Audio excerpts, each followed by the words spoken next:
guest today is Rob Gibbens. Rob, how are you? Doing excellent, Dave. What do you do for a living, Rob? I am now currently a Xamarin University instructor, so I teach online classes teaching Xamarin technology. Congratulations. I know it's a new job. You're brand new to the Xamarin family. Yes, as of June 1st, so Excellent. 4 weeks. I've never actually had a Xamarin show, although, gosh, about 4 years ago we did talk about Mono, and I know that Xamarin came from Mono. But can you give us the elevator pitch? What is Xamarin? So Xamarin is a way for C# developers to utilize their existing skills to write cross-platform mobile apps. We can target iOS, Android, Windows Phone, Windows Store using the .NET framework. On iOS and Android, it's built on Mono, and then Windows Phone and Windows Store, of course, are just the regular .NET framework. This means you can write your code once and target all the different platforms. You can reuse your code, you can reuse your database logic, your web service logic, all your business logic, so that you have a core set of classes and functionality that's tested once and you know will work across all the different platforms. And then on top of that, you're going to build completely native user interfaces for each platform. This allows us to get anywhere from 60 to 80% code reuse across all 4 platforms, and then where you would get the extra 40 to 20% of platform-specific code is for iOS, Android, Windows Phone, and Windows Store user interfaces. And this allows you, unlike something like a PhoneGap or a Titanium, this allows you to get completely native performance, completely native controls. So Xamarin is not an abstraction away from the platforms, it's a way to use C# to target those platforms. Okay, so it compiles down the native code is what you're telling me. Yeah, it compiles down exactly the same code that an iOS app built in Objective-C or now in Swift would compile down to. Okay. There's no difference in bytecode between the two. The same thing with Java. So that is good, and that also brings some limitations along with it in that iOS doesn't allow like just-in-time compilation. So on iOS, we in Xamarin have to use something called ahead-of-time compilation, AOT. So we use different compilation techniques depending on the platform because we still encounter those restrictions. Okay. So everything you said has been true for a long time, since the beginning of Xamarin, and then even before that when we had things like MonoDroid and MonoTouch, a lot of that was true. Right. But about a month ago, Xamarin, not only did they hire you, but they also announced 2 Xamarin watershed events. 3.0. Let's talk about the new features of Xamarin. All right, so like you said, on May 30th, 2014, we introduced Xamarin 3, which is our biggest release to date, in that it comes with now a brand new IDE. So Xamarin Studio 5 is completely polished. It's building on the existing Xamarin Studio that we've had for years, which of course then previously built on open source IDE called MonoDevelop. Okay. So in Xamarin Studio 3... So what are some of the awesome features of the new IDE? Well, the new IDE compared to Xamarin Studio 4, we have now, it looks beautiful on Mac Retina displays. Everything's been polished. One of the biggest features is we now have integrated NuGet capabilities, so we can download NuGet packages right from Xamarin Studio. You can use JSON.NET, Microsoft's HTTP client, AutoMapper, lots of great .NET NuGet packages that .NET developers are familiar with from the web or from the desktop. And this, of course, builds on all the years of functionality that's been already added to Xamarin Studio. We can debug, we can get our stack traces, we can do everything you'd expect from a modern, full-featured IDE. Well, clarify something for me. You talk about something like AutoMapper, which is a component that was built in .NET and compiled down to IL, I guess, is what you get from NuGet, right? Right. Is that natively then supported on iOS and Android if I just bring it as a NuGet package? Well, because the author, in this case, Jimmy Bogart... He's been on my show? Yes, of course he has. Took the time to create a portable class library. Xamarin and Microsoft have partnered, and they've worked very closely together in the last year in order to get PCLs working correctly across the platforms. And portable class libraries allow you to specify a set of targets that you're going to target, which is called a profile. And that union or set in the mathematical terms of the Venn diagram of all these different platforms between iOS, Android, Windows Phone, Windows Store, whatever you choose to select. Sure. Yeah, it could be Silverlight or right. the old .NET. Or Silverlight, exactly. That subset of the shared API surface that all of those targets support is what you can target in your portable class library. Okay. And there are ways, of course, to get platform-specific functionality also in there by using some NuGet workarounds to do that. But a lot of authors have taken the time to create portable class libraries targeting iOS and Android also, along with the regular .NET, full .NET desktop framework that we're used to. I see. So not every NuGet package will have that cross-platform story, but No. if it's been created as a portable class library, then it will. Exactly. Only the cool ones. Only the cool ones. All right, keep going about the new stuff. That's So the other new thing we announced at Build, which is when we really announced a lot of the new functionality.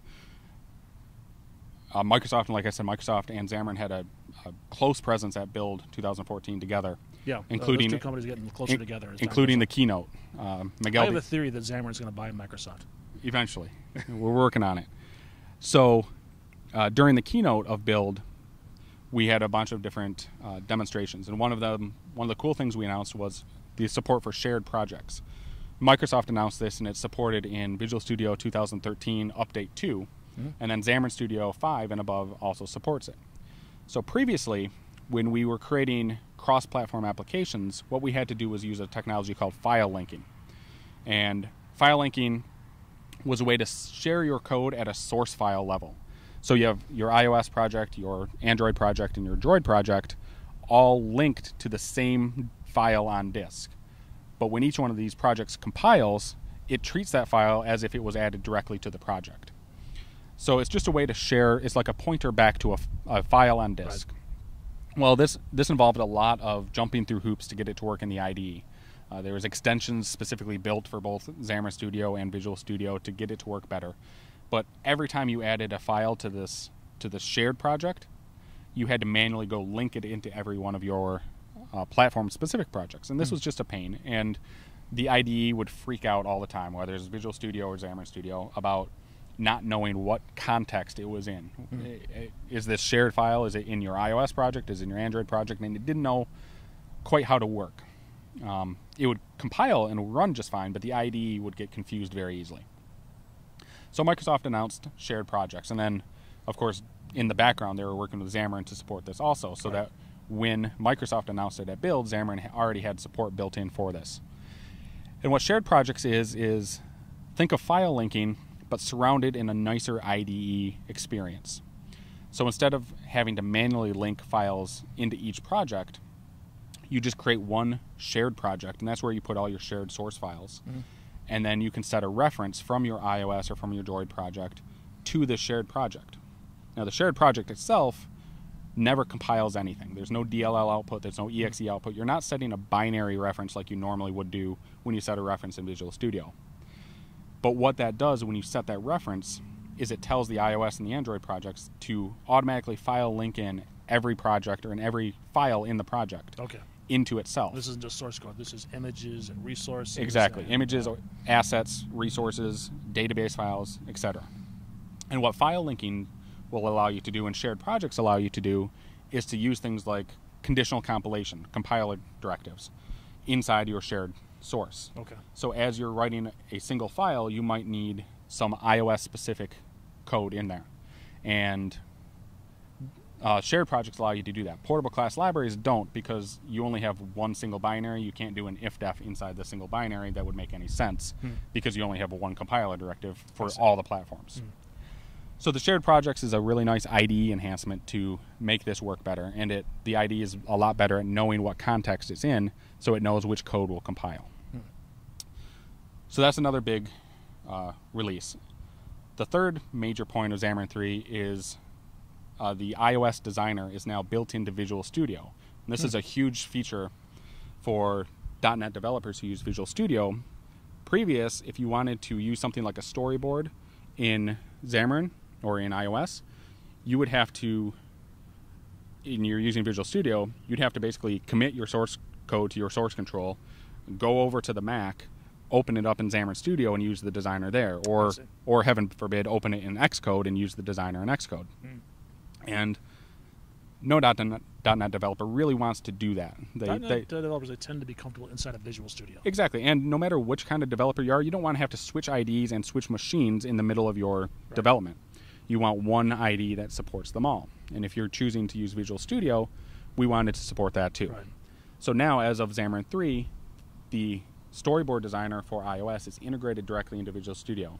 Now, as a .NET developer, when you're doing iOS development, you never have to walk over to the Mac unless you want to run on the iOS simulator. I see. You still need a Mac somewhere on the network to do the builds. Buy a Mac. You still need a Mac, and that's an Apple restriction. There's nothing we can do to get around that. That's not a Xamarin restriction. Apple requires that you use Xcode. It requires that you use a Macintosh to develop iOS apps. So we're adhering to the letter of the law, if not the spirit. And well, they're still selling the machine, so yes. I think they're happy. And as a .NET developer, you're also more comfortable with the paradigms inside Visual Studio. Right. Even if you were okay with going to go use Xamarin Studio on the Mac or Xcode, you're more familiar with the properties pane in Visual Studio and the toolbox where you can drag and drop controls. All the shortcut keys. The shortcut keys.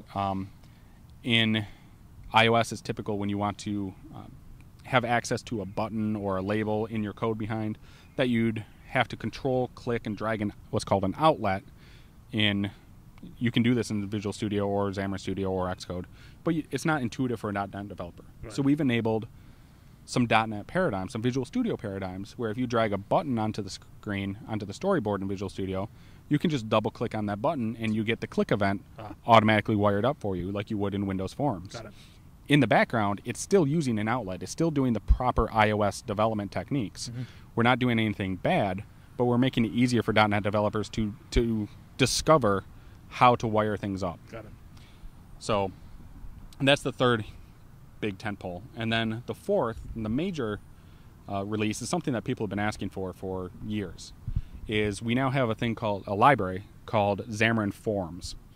And what this does is a NuGet package you can add to your projects, and you can create a portable class library or a shared class library. And now we can define our user interface in an abstract way in code or in XAML and have it run on all three platforms, Windows Phone, Android, and iOS. Still using the native controls, which is the important part. We're not doing something like PhoneGap where it's lowest common denominator. We are still going to render the native controls. What this allows us to do is in C# we can, say, create a list view, and this is in our portable class library that's shared across all the platforms. We create a list view class object. We can set some objects or set some properties on the object, and we can give it an item source for data binding. We can give it a template for the cell data binding, and then on Android it would render with an Android list view, and on Windows Phone it would render with a list box, and on iOS it would render with a UI table view. Using the native controls, you still have native performance, native look and feel, but we can now define our UI in one place. And this works great for scaffolding apps and data entry apps and things like that. If you're going to get into really highly customized apps where you really want to control the exact pixel information, then we still have the same way we've always done it in Xamarin. We can still use the storyboards and the Android designer and still create our native platforms. For simpler apps, you recommend the Xamarin Forms. For more customized or complicated user interfaces, I should say. Exactly. It's the user interface. Use the old tools. Is there a migration? Can I start with the Xamarin Forms and then definitely, and you can modify those using the older tools? You can start with a Xamarin Forms project, and if you decide you hit one screen that you really want to just shine, you can integrate a native UI view controller on iOS or an activity on Android. You're not locked into it. Okay. And you can go the other way too. If you have an existing project that you've been building up in Xamarin and you want to start using forms, say you have a login screen that's really simple. It's an entry box, and a button. Well, that would be a great thing to just do in Xamarin Forms. You define it once. You don't have to have every screen defined natively. You don't have to have every screen defined with Xamarin Forms. You can mix and match to what's appropriate for the screen. Very cool. So this is something, again, that people have been asking for years, and we finally delivered on it. It gives us native performance, and I said before, with Xamarin you can get 60 to 80% code reuse. If you integrate Xamarin Forms and you define your UI there, you can get up to, in an ideal case, 99% code reuse across the three platforms. Right. Define it once, you run it on all three. Nice. Anything else? Those are the major points, right? Those are the major points for Xamarin 3. And Excellent. there's more stuff coming. We've got more announcements that in a few months. Xamarin Forms is being updated constantly. It's a NuGet package. We're working really hard on that. And I'm looking forward to Xamarin 4. Xamarin 3 is out right now? Xamarin 3 is out as Is of this May 30th, yeah, a month ago. something that if I own Xamarin 2, do I buy it or do I get automatic? It's just an automatic update. Okay, you get it for free if you have You get Xamarin it, 2 already. Yep, you get it for free during your subscription. Good answer. Real quickly, tell us about Xamarin Studio or Xamarin University and the stuff you're doing there. Xamarin University is awesome. So we understand that a lot of people are coming from a C# background and don't know anything about iOS, don't know anything about Android, want to learn. So what we've done is created Xamarin University that we have, I forget how many now, quite a few. Dozens? No, about maybe 10 or less certified instructors. Oh, okay. I thought you were saying courses. Oh, no, we have about 25 courses. More are coming every week. We're getting more and more courses. So we have about 25 courses, and it's an online training program where you interact live with other students and the instructor. So you get to ask any questions. If there's something you don't understand, you can ask the question right there. We have individual exercises, so you get hands-on experience writing the code with somebody there to ask questions of if you get lost. So I love Pluralsight, but it's not something like Pluralsight where you just passively watch a video. This is much more interactive, much more question answer back and forth between instructors and students. I see. Because the time slots of the instructors and students usually match up. You get to know your instructor probably just because you have the same schedules. So you get to know each other, and we also provide one-on-one office hours time where if you want to just show your app to the instructor, get some code review, any questions you have some of that. We have a private forum where you can ask questions and instructors will answer the questions for you. So it's really great if you're going to jump in. And then from the other side, if you're an Objective-C or a Java developer and you're used to iOS or you're used to Android, but you want to write cross-platform apps but you don't know anything about C#, we have a lot of students like that too that jump in and need to learn how to write these apps cross-platform using C#. And we have a plan to actually come out with C# for the Java developer, C# for the Objective-C developer. At some point we'll have a C# for Swift developer, I'm sure. And which brings another point, by the way. Xamarin doesn't support just C#. If you're an F# fan, we fully support F#. You can write your mobile apps in F# too, which gets your code. What about VB? You can use VB actually in a PCL. Okay. And you can reference that PCL from a Xamarin app. But that's interesting that F# beat VB to something. Yeah.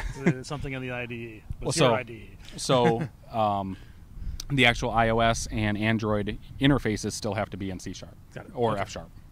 I see. Either way. All right. Rob, thanks so much. Thank you for having me.